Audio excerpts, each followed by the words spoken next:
And nobody knows this. All the fucking footage got lost. And the documentary that we were going to shoot, like, I had to like fabricate a documentary in like one day. So that first screening was just like a experimental. We had no fucking idea what was going to happen. Right. But based on that, it went really well. And the crocodile was like, yo, y'all want to do it again? You talking about the cut video where her butt was in the cake? Yeah, well, I was going to say, like, at some point when you were working for the cut, they said, hey, like, this guy behind the camera needs to be in front of the camera.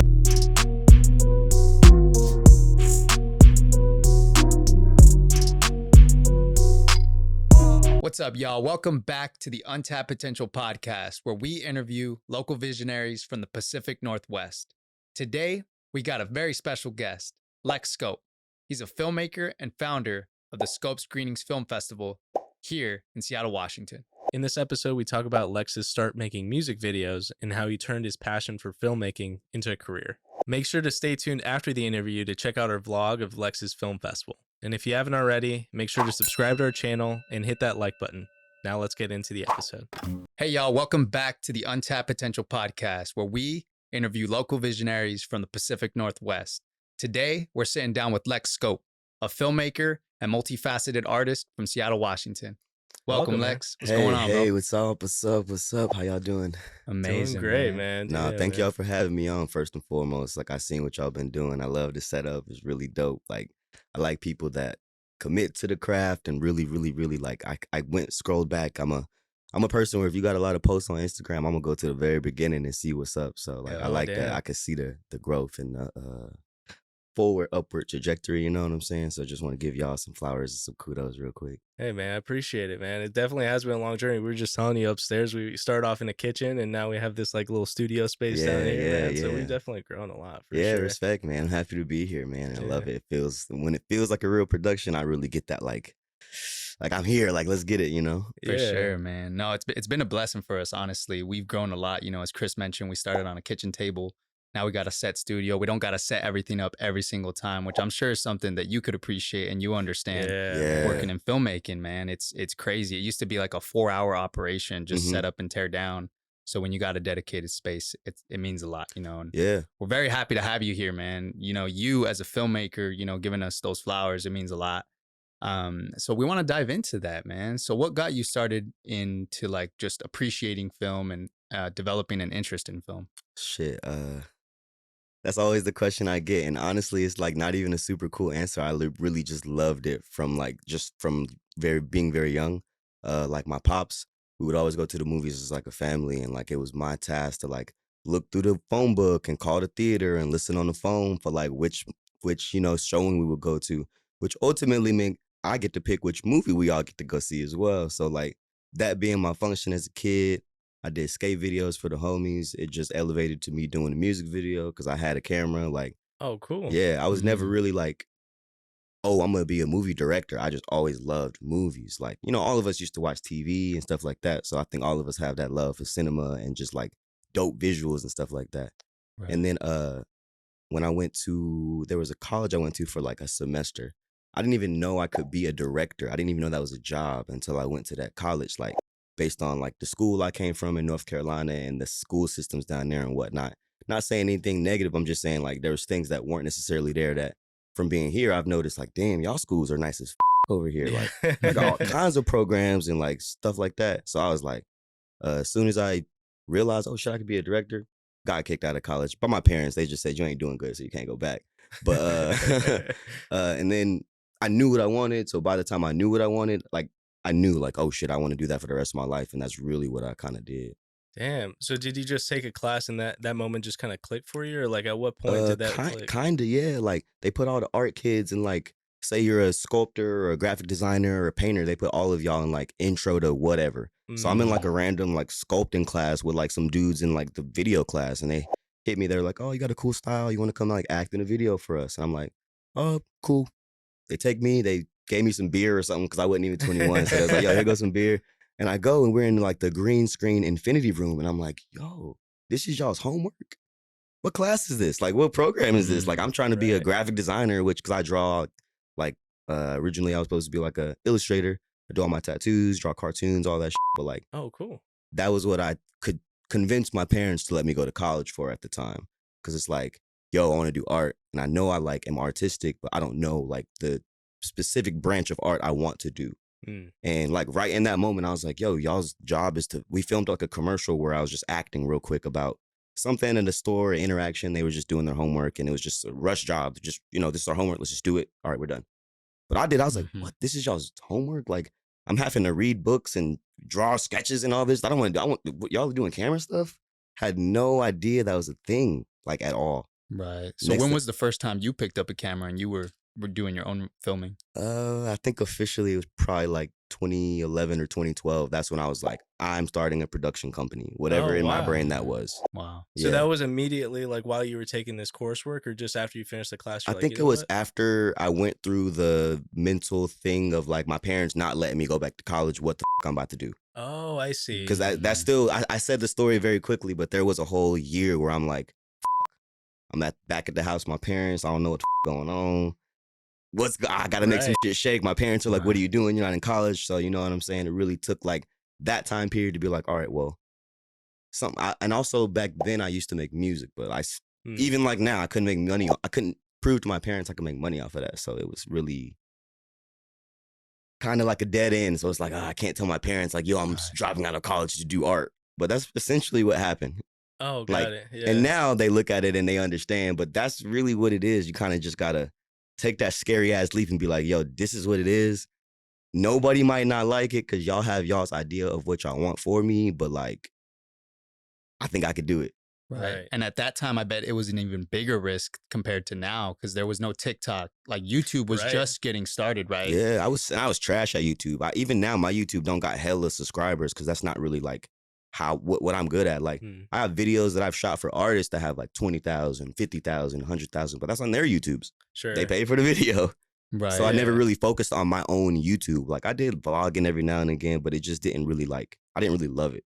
Right. Like how did you deal with that, taking that risk though? Because that's a huge leap that you're taking, right? Like most of your peers at that time were probably getting careers like, like traditional careers. Yeah. Right. How did it feel for you knowing that you were diving into kind of the unknown and also risking like disappointing your parents, really? So I guess I didn't even really register it like that. That didn't even cross my head once. This is probably the first time I ever thought about that.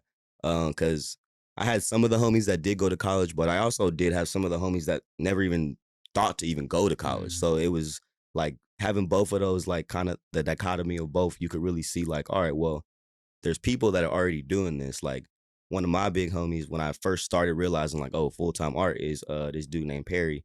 He was a little older than me. And I seen he was already a full-time artist. And I was like, okay, well, that's possible. Once you see somebody, especially somebody that looks like you already doing it, you're like, all right, well, it's possible to do it. So like, how can I do it in my way? So you kind of just like pick up gems, pick up game from like your peers that are already successful in what they're doing, even if it's not like your specific lane. He's like a painter, but he also like makes music. I don't do either of those. But like, yo, you're a full-time artist. Sometimes it's just like asking somebody, yo, how the fuck you do that? Right. For real. I think like it's power in saying, I don't know, and trying to go figure it out. Yeah. You almost have to get started. Even when we started doing this, we like researched a lot and asked a lot of our peers like how to do certain smart. things. That's so smart. And yeah, I mean, there's so much power and knowledge in just asking for help. A lot of us have a lot of pride, and we, some of us are self-made to some extent, right? And I'm some of us, I'm some of us sometimes. I try not to be, Right. And that pride, it's hard to let go sometimes, man. And so it's a growth experience for sure when you allow yourself to learn. I want to talk a little bit about like how you got started on your journey. So we got past that year and you said, hey, I'm gonna do this full time. What was that first opportunity for you? Was it a music video for another artist? First paid opportunity or just first opportunity? Or I mean, like, yeah, I guess so. First paid. So let's see. It might have been a music video like back in North Carolina. Like we like probably hit up our old like elementary school because we know we could be like behind there doing stuff like the railroad tracks. Like there's places because we don't really know what we're doing. So it might have been damn. This dude, his name was Jaquez. He's probably his name is still that, but his artist name is Black. I don't know if the video is still out there or not, but that was like the first music video I ever shot. Oh wow. Yeah. And then before that, me and my brother did like some skateboarding videos and stuff like that because we were trying to be like sponsor skaters. But Gotcha. And what year was that first? probably like 2012 for real, like Oh, 2012, wow. 2012. So 10 years ago, man. Yeah. So as you look back on your journey, like what are some of those like big Damn, 10 moments years, for that's you? crazy. Yeah, it's a decade, man. Right. You know? Shit. You put in, it almost feels like, because we do this all the time too, where you're just so head on the ground, like focused on the tactical stuff every day and Yeah. trying to build your brand. The And next thing. then you know, next thing you know, 10 years later, you turn around and you just built this whole catalog. Yeah, you know? holy shit. So yeah. Yeah, going back to my question then. So it was so music videos, and then I guess did you continue to do music videos to Yeah, kinda- so because I had a lot of ties into music, I was able to connect with a lot of artists. A lot of times people want to shoot music videos, but they don't know no artists. Like right. I actually made music, so I knew a shit ton of artists that like I had good relationships with already. I just had to like convince them like, yo, I could shoot a video. As soon as Right. you do that like 3 or 4 or 5 or 10 times, you don't really got to convince nobody no more. Right. But then from there, it just like wasn't really enough for me. And that's kind of like one of my issues I've been dealing with, like stuff just like not being enough. Even like if it's dope, I'm like, yo, I like it's still not dope enough, or like it's not big enough, or it's not like impactful enough. You know what I'm saying? So I wanted to start not just like boxing myself in on music videos. So like shot a short film. Linked up with my boy Fuego Gatsby, and we shot a short film starring Perry, full circle, I guess. And it got into the Tacoma Film Festival. Oh, cool. So yeah, that was like the first time that people was like, oh, he not just like a music video director, like he was in a film festival. And that's Wow, like, man. and shout out to the Tacoma Film Festival. That was the first film festival that ever like accepted me. I applied to hella, like tried to get into a lot of film festivals, but that was like my home film festival that like when I first like moved here, I was in Tacoma, like heavy. Everybody know. Yeah, so if it wasn't for them folk over there, I don't even know if like everyone would have been like, oh, he's just not a music video director. Because after that, I started getting like other short film looks, like corporate gigs, like acting gigs, all Wow. kind of stuff. Wow. Not directly after that, but I think Sure. that opened the door. Yeah, they saw your ability to extend beyond music videos, Yeah, right? yeah, And yeah. so that was a big moment for you then in terms of opening up more opportunities, it sounds like. Yeah, I think it showed like you could put a team together. Because to do a Sure. music video, you do got to put a Mhm. team, but low-key, you could do it with like 3 people. Right. With directing, filmmaking is the most collaborative art form. Like with music, you can go make the music by yourself, make the beat by yourself, record it by yourself, mix it by yourself, put it out by yourself. Film, you can't. Well, you can, but you can't do it well by yourself. When you look at the Right. Marvel credits, you don't just see one name. Yeah. It's You like see- hundreds. come on, That's just 2 minutes worth of Come credits, on, man. like It's mad like 10 credits. minutes Yeah. And we just know because we people. sit through them and wait for that little clip after, like, Yeah. damn, hella people worked on this. Well, hurry up and show us our after clip. Yeah. Yeah. No, that's cool, man. That's cool. And so for people who don't know, let's dive into that real quick. Yeah. Like, what does the filmmaking process look like, and how many people are involved in it, at least in the short film space? It varies from production to production. It could be damn near from 3 people up to 300 people. It depends Wow. on your budget, ultimately. Dang, man. In Yeah. your experience, what are you working with most of the time? I'd say it averages from about 5 to 15. 5 Yeah. to 15. And that's including like actors and you know what I'm saying, like PAs, which are basically like super dope, like fixers, assistants. I don't even want to say assistants, they're fixers. Like they don't have a specific function, but like, yo, I need some. Or like, everybody hungry, here go the card. Or like, yo, can you move my car so I don't get towed? Or like, just anything that could pop up. Like, they are so like essential. Shout out to all the PAs out there. Y'all don't get enough credit. Wow. But yeah, everybody is about 15. But I have like my core team of like Avengers that I've been putting together with every screening. Like every screening, I'll bring like the best director. Like it's 10 different directors every time. So I'll be like, oh, that dude's really good at special effects. Oh, that girl's really good at cinematography. Oh, that guy's really good at something. And I just piecing everybody together. So whenever it's time to start putting some really dope shit out next year, all the pieces are already here. Isn't that amazing though, seeing all these people that you've met in different spaces and then bringing them together and watching them work together? It's actually insane when I'll look on my story and I'll see people. It's like I've accidentally put all of my favorite shows together and there's like 1,000 crossover episodes happening all the time now. Oh, Like I'll that's look and be cool. like, Yeah. damn, Neb over here working with Michael.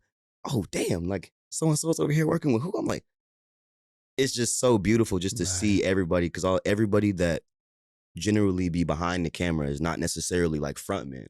Mm-hmm. Like they don't on purpose. That's, you know what I'm saying? That's not necessarily their bag. So it's good to see them have a forum in real life to like get to know each other versus being like a Facebook group. I hate Facebook groups. I don't know why. I just hate them so much. Right. And I know there's power in them. I just don't, it just feels so transactional. I guess I want to switch over to talking a little bit about your screening. Mm-hmm. How did that all come about?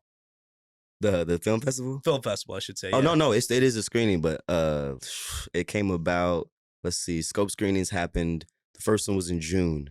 So this is number 6 that we're about to do. Like we did it 6 months in a row. Really ambitious, really crazy. I think I've always wanted a film festival. And like, even when I was talking about the Tacoma Film Festival earlier, shout out to them still. And I don't say anything that I say to like diss no film festivals, but the system in place for film festivals and the energy of all the current film festivals, especially like the ones that aren't as known as like Tribeca or South by or all those, nobody knows about them. Mm-hmm. And they're not necessarily marketed for us ever. I've been to mad film festivals and I've been to I've been in and a part of a bunch of film festivals. When I'm there, I am one of the few people there that looks like me. So as like a person of color and just, is it basically just person of color, like young, just like, it's just like the energy of film festivals isn't trickling down to us. Like, think about it like this. How many underground rap shows have y'all been to? Yeah, not too many, man. Not too many. Not a lot, yeah. Loser! You're a loser! But like, have you been to some though, right? You've been to like, there's more though, yeah, I bet, than film festivals, right? That's all I'm saying. Like, you could have the ability to go to a rap show just because you follow enough rappers just to be like, oh, so-and-so's having a show. I could pull up just because I know it exists. Right. Yeah. There's nothing like that underground as far as film. The only thing is a real film festival, which a film festival is essentially like a music festival. You got to pay like 100, 200, 300 for the 3-day, whatever, blah, blah, blah. So most of the time, if you don't even know what a film festival is, you're not trying to pay that. Right. You don't know none of these films. You don't know none of these people. You don't know nothing that's going on. It's nobody that you know or give a fuck about. Because like, it's just the film festival that will continue to keep going on without this community forever. And I feel like I just wanted to change that at least a little bit. Like, I feel like film festivals aren't necessarily accessible. They're expensive even to enter. Mm-hmm. And then once you enter, the crazy part is like, you don't really necessarily get any money for that either. It's just like a pat on the back and a good look. Like, even when I was in the Tacoma Film Festival, I think we sold it out like 2 days in a row. We had so many people they wasn't even able to like, they had to do a second screening, which is amazing. Wow. But like, the interesting part about that to me, I don't say it as good or bad, I say interesting, is we didn't necessarily see any of the money for that. And we had to pay to submit, which is fine. But like, in my brain, I was like, as a director, I shoot a lot of videos and they just go on YouTube. Is there a thing that exists where like, say I have a video coming out, could I put it in front of my peers and at the very least like shake hands and meet people? Because even at those film festivals, I didn't really meet nobody. It was just everyone's like, yo, you watch my film, and then that's it. There was no like, there's like an after party and stuff like that, but everyone else is like worrying about whatever they're worrying about. They're not really like, there wasn't really much connectivity. I see. And I think what we built was a community of people that if you direct, if you take photos, if you act, this is a space for you to just pull up. Right. Yeah. Gotcha. And we actually have it pulled up on the screen here. This is, I think, a promo for your Scope, the Scope screenings. And I think this is actually a spinoff of a different video, right? If you want to talk a little bit about it. Yeah. Y'all familiar with Nicole Kidman?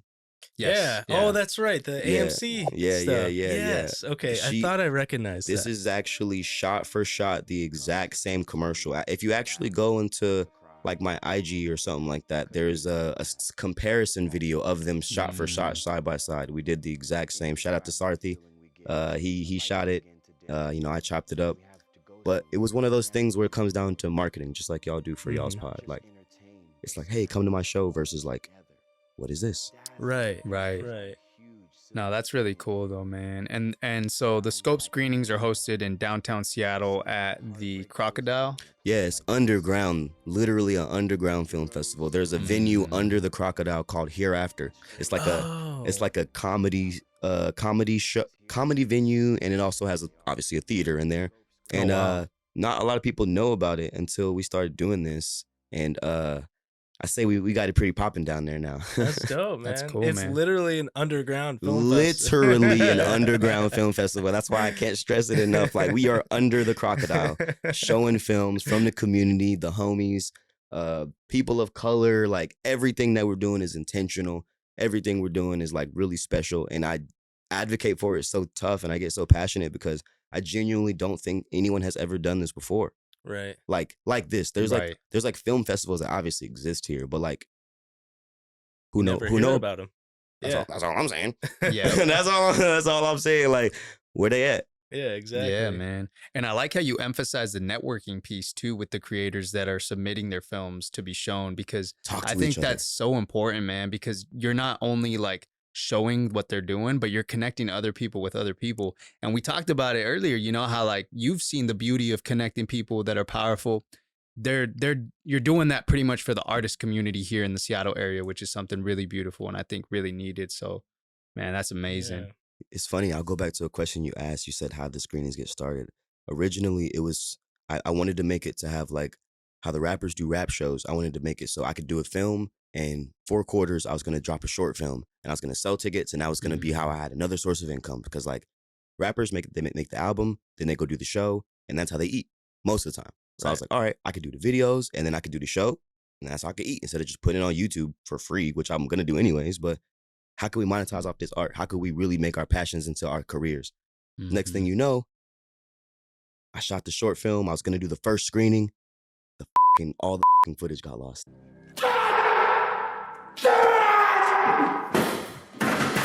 Damn, no. Nobody knows this. All the footage got lost. And the documentary that we were going to shoot, like, I had to like fabricate a documentary in like 1 day.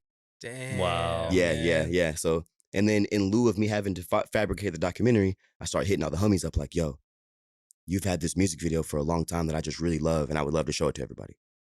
And I would hit the other homies, and then I had a bunch of my stuff. So that first screening was just like a experimental. We had no idea what was going to happen. Right. But based on that, it went really well. And the crocodile was like, yo, y'all want to do it again?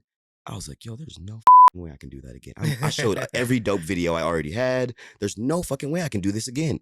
And then I was like, well, what if I just made my own film festival and was able to like make it we, not me? Because at first it was like really stupid and selfish, and I just want to show my videos. But then after a while, I was like, well, I think it could work if it's community based.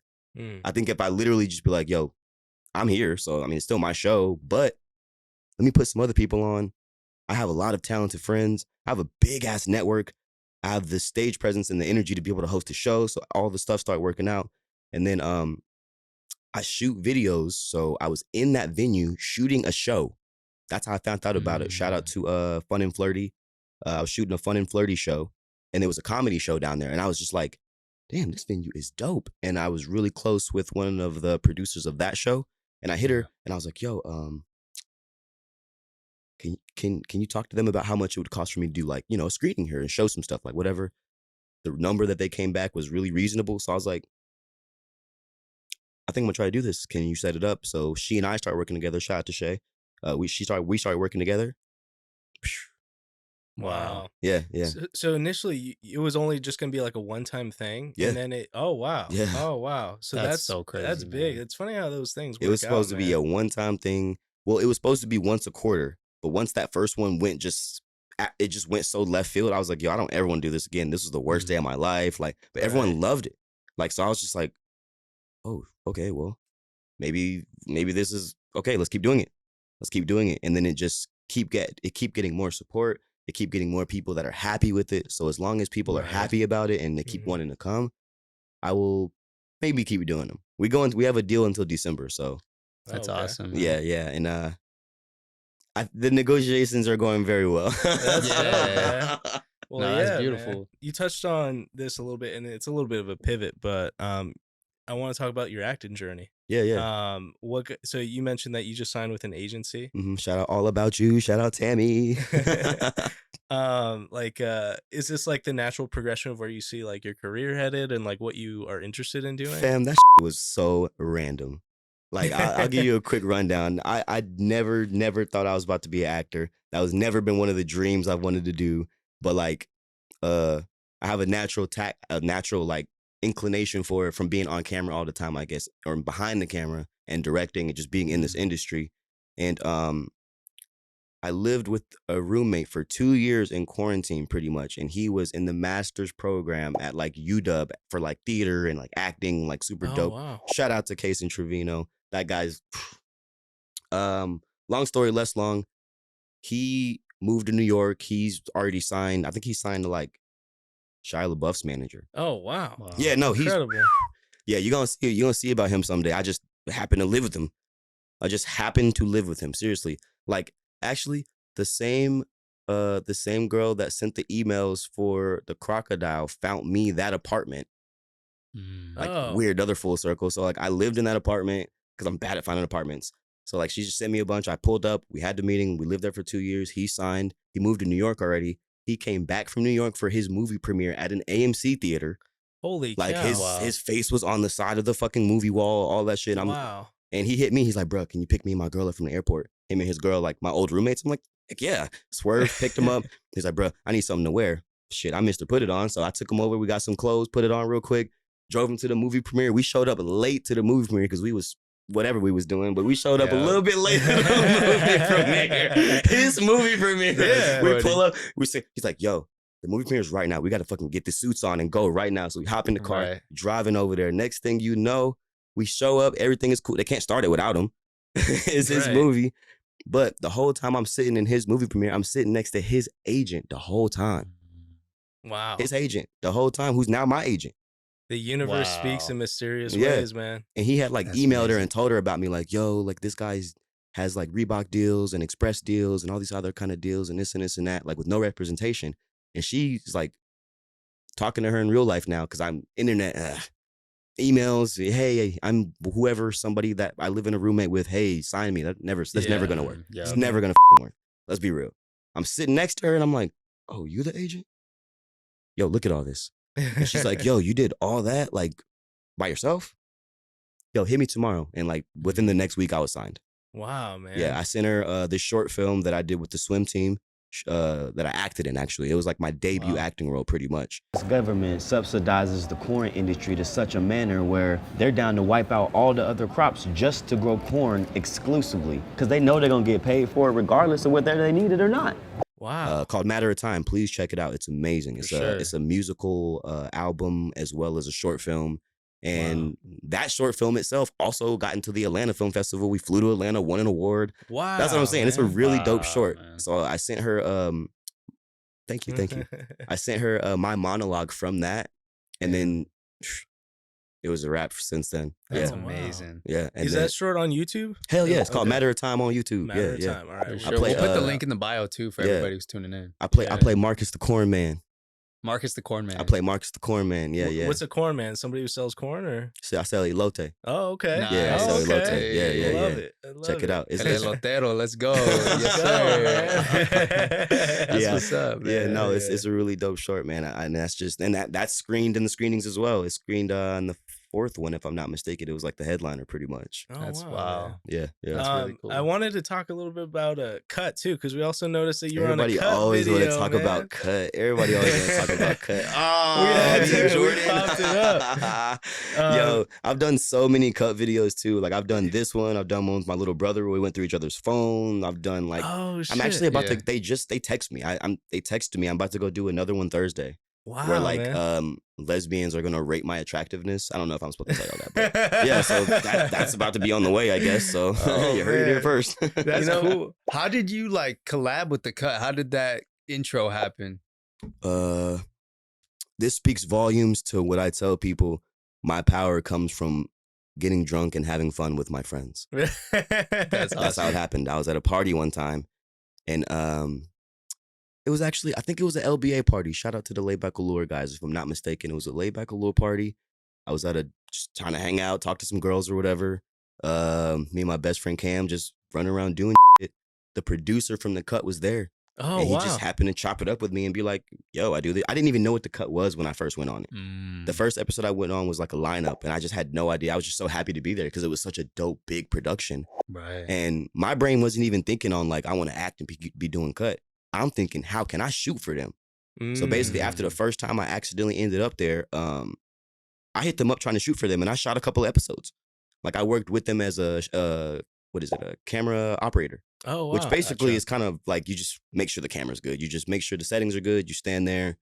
You don't really got to do nothing but just click and, you know, make sure it's good. You talking about the cut video where her butt was in the cake? Yeah, I was going to say, like, at some point when you were working for the cut, they said, hey, like, this guy behind the camera needs to be in front of the camera. Was it like a conversation around like an X, or like, how did that even come about? Or they were just like, hey, we need bodies. Let's just have you. Damn, put yo, it in. I actually don't even remember. I don't even remember how I got into the first one other than the producer, like, oh, the first one, I just know Jordan was already like more like popping on me on the internet and everything like that. Mm. And I think right when the producer knew that we actually had, I think right when the producer found out that we actually had like a relationship or like whatever it was at the time, all they was trying to do was monetize on it, I think. Oh, I see. Yeah. So I saw an opportunity there. I have a lot of theories about the cut that I won't disclose here, but let's just say whenever you go on there, be on your P's and Q's. Got it. For sure. Yeah, That's yeah. good to know for everybody out there. Take notes. Yeah. I love It is the cut, entertaining, though. though, Yeah, man. it is. man. Hey, they know exactly how to cut it, so it's Yeah. entertaining. I see. Yep. What do you mean by that? Yeah. That makes And that's sense. not good or bad. It's just a fact. Yeah. That's what it is, yo. You know what I'm what it saying? They is, got to man. get their clicks and views. You know what I mean? Mm-hmm. At whoever's expense. That's the Right. world we're living in, man. It's crazy. Yeah. I want to ask about your hat because that's your logo, right? That's your brand. Yes, sir. Yes, sir. Yes, sir. Oh, wow. uh, Yeah, you got it tattooed here too. Yep, I didn't notice My that little earlier. brother actually has it tatted too. That's how I That's knew he was amazing. gonna be good for life. Yo, Oh, yeah. locked in for life, man. Yeah, it's like a on- brand, on the low key. Yeah, tattoo. I just started watching. What is it? Yellowstone or something like that. Have y'all seen Oh, that? yeah. But I they haven't got seen it, but I heard a Hey, lot about watch it. that shit. That shit's hard. Yeah. We can get into a segment what I should tell y'all to watch. I'm really good at recommendations. But speaking of the For logo, sure, yeah, yeah. it's my logo. It's been the logo since the beginning. Actually brought y'all a little present. I always bring presents to the Oh, pod. wow. Thank Can't show you, up to man. nobody's house and not bring a Appreciate gift. that. Come on now. Hell yeah, man. I think they're stuck together. That's cool. good. Oh, it's all good. man. What's the can you break it down for us real Yeah, quick? so long story less long. You got your skateboard, you got your katana, and then you got your ninja with the camera scope eye. Oh, I see. Okay. That's yeah. cool, Yeah. man. We'll get a little zoom in of this too, the little pin. I Yeah. love it, man. I love the design. That's clean. Thank you. What inspired you for this particular character? Like what prompted that? Are you like big into anime or? I'm a ninja. Oh, okay. Mm, Okay. Yeah. I like that. It's really like cut that. and dry. Cool. Yeah, I'm just me with a hood on, Yeah. shooting the camera lens.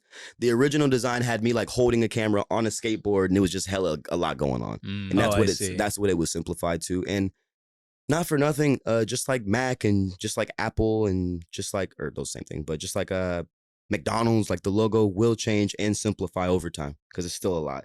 We've been trying to heat press things and do all kind of other things, and it's so difficult. So Yeah. right. it's gonna more simplify over time. But like this is just who I've been for so long that it's just easy to be. And, like I don't have to think about it. I just wake up and I'm that. Yeah. For sure. I love it, man. I Yeah, love it. man. It's amazing, man. Hey, it's been a great conversation for real, man. Yeah, it's And- been great, man. And just based off this conversation, we could tell that you're super passionate about what you do, which is a beautiful thing in today's world, you know, finding people who are motivated, passionate. And that's what we really are all about, you know, Mhm. Untapped Potential Podcast. Can we We're get a trying to- hand clap for the Untapped Potential? Let's Thank go. you for the Let's Untapped go. Potential Get the audio Podcast. up.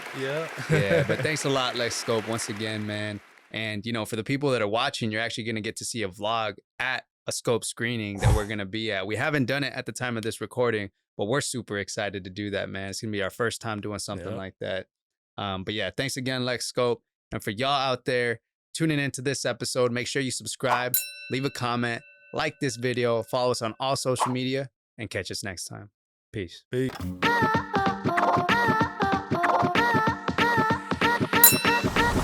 What's up, y'all? You're tuning in to the Untapped Potential, where we interview local visionaries from the Pacific Northwest. We're here in downtown Seattle at the Hereafter Theater, tapping in with the Scope screening, an underground film festival hosted by Lex Scope. Let's go check it out.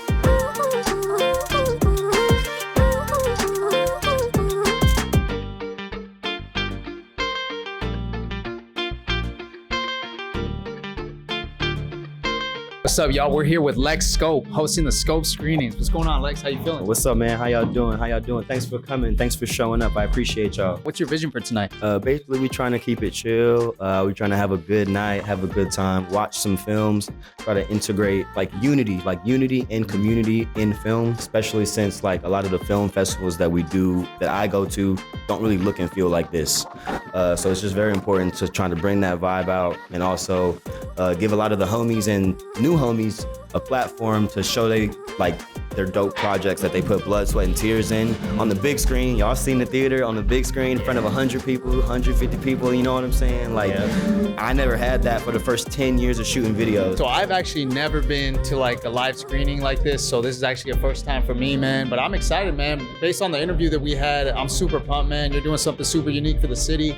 You know, you're bringing out a ton of people and super excited, man. Y'all about to see it's all cold and weary in here now, but just wait, it's about to be heads in here everywhere, you know what I'm saying?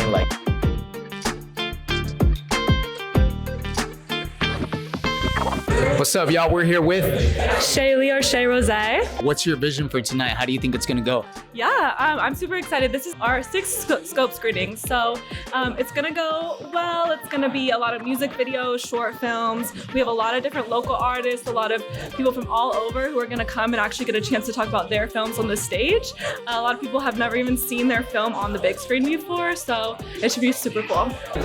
What's up, y'all? We're here with Rika, hi. So you're a fan of the Scope screenings. You've been here since the second one? I have, yeah. I've come every time since the second one. I've been here the past few months now, since July, I think. And talking to Lex, he's told us that it's a whole bunch of different type of stuff. It's not just, it's like short films, music videos, commercials, different stuff like that. What are some of the things that you've seen that stood out the most to you? The music videos are very creative, and it's something I'm not used to seeing, so that's definitely something that's had a lasting impression. We've had some individuals with short films that have been like documentaries, and they've been really moving and inspiring, and I mean, they make you feel sad, they make you feel happy. I literally laughed, cried, and everything in one short film, and so that's kind of really what I was excited to see in things. Untapped Potential, capturing everything behind the scenes, the nitty gritty, everything you want to know about artists out in the West Coast and soon to be East Coast of Washington State. Tap in, Untapped Potential. What's up, y'all? We're here with Holly Michelle. Is this your first time here? This is actually my second time here. So this is my second video shown, so I feel honored to be here again. Oh, you got a great reception from the crowd. What does that feel like? It feels really good. It's really cool to kind of have the video played real time and have those real time reactions from people, so I loved it. What's up, y'all? I'm here with Ryan Van Huygen. What's going on, man? You're here at the Scope screenings. You're showing actually some of your work. Yeah, we're showing a music video that my buddy James Gertie and I did, and we had Tyler Nelson do the edits as well, so it was a collaborative project that way. What type of music do you make? I make a lot of different stuff, man. It's kind of hard to describe, I get compared to Lil Dicky a lot.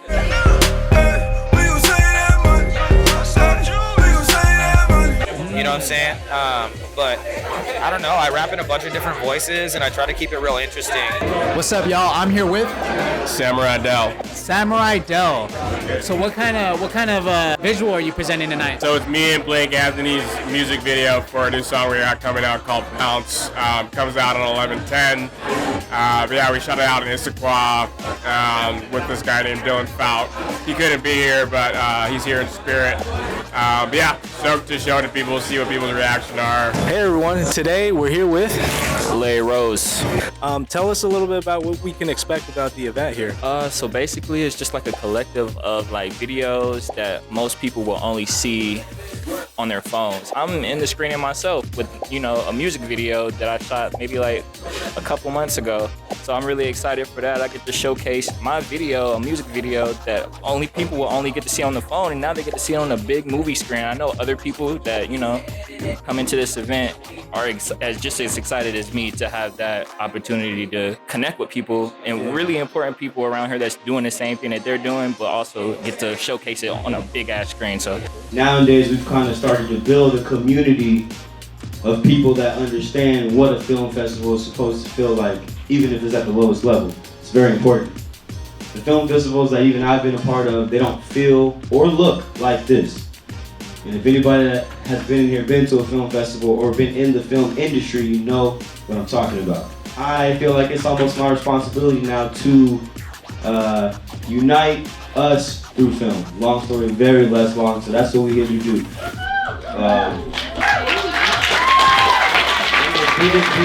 Biggest talking points I have of this is we show the things that generally you don't get to see other than on the phone. Music videos, short films, commercials, things of that nature. And I think that's a travesty because sometimes like upwards of $5, $10, $50,000 go into these productions that we only view on the small screen. So we're changing that. Scope screens. We make movies better.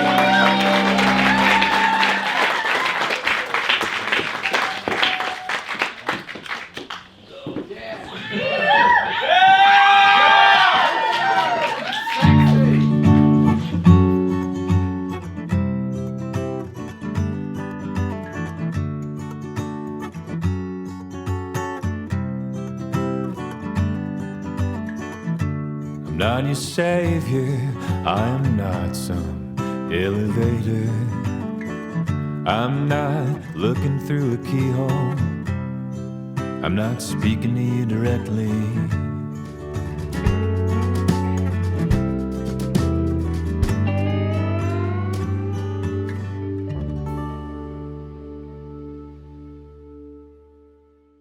I'm completely proud of this man for setting up this event and doing this for the 6th time. This is the 6th annual Lex Scope event, and we got a special surprise for him for this event. This is the most special. My mom flew all the way from North Carolina to come to this event.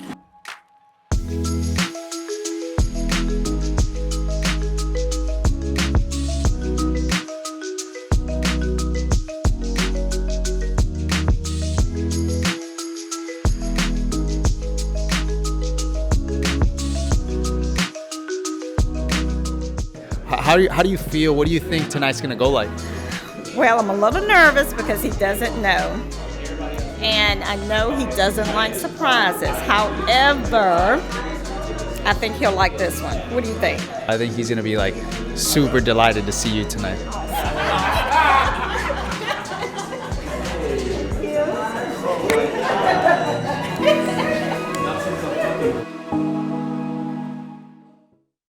Max, what'd you think of the event? It was amazing, man. Honestly, it was a cool combination of music videos, short films, just a lot of amazing creatives from here, from the Seattle area. I really liked it. I think our only regret is the fact that we didn't attend the first 5 screenings. And so shout out to Lex Scope. He put out an amazing event. So many people, so many different artists. We're definitely gonna come back for the 6th one, man. If you're watching this episode when it drops, December 6th, 2022 is the last Scope screening. So make sure you check out the event. You might see us there. Yeah, you don't want to miss this one. And if you're still here at this part of the video, that means you're really rocking with us. And to show that, make sure you subscribe, leave a comment, give a thumbs up, and follow us on all social media. And as always, catch us next time. Peace. Shout out to the Untapped Potential, Max, Vegas. We're out here having a good time. No, we met on Tinder. You guys met on Tinder? Yeah. You want to share that story real quick or no? It's not much of a story. He was like, you have good taste in music, because you know on Tinder you can put your Spotify likes or whatever. Smooth. But he also said it to another girl who liked Suicide Boys. There's a show here called Depths of Wikipedia, and she literally just finds Wikipedia pages and like talks about them and sort of makes it funny. But she's got like 1 million Instagram followers and sold out like 4 shows, you know? And so like, it's not necessarily about talent these days, but it really is about your social media following, which is pretty crazy. Well, what's the vibe that you got the first time you came through? Yeah, the first time I came through, I walked in, everyone was hot, first of all, so they all had good taste. Man, this is crazy. Look at all the art on the walls.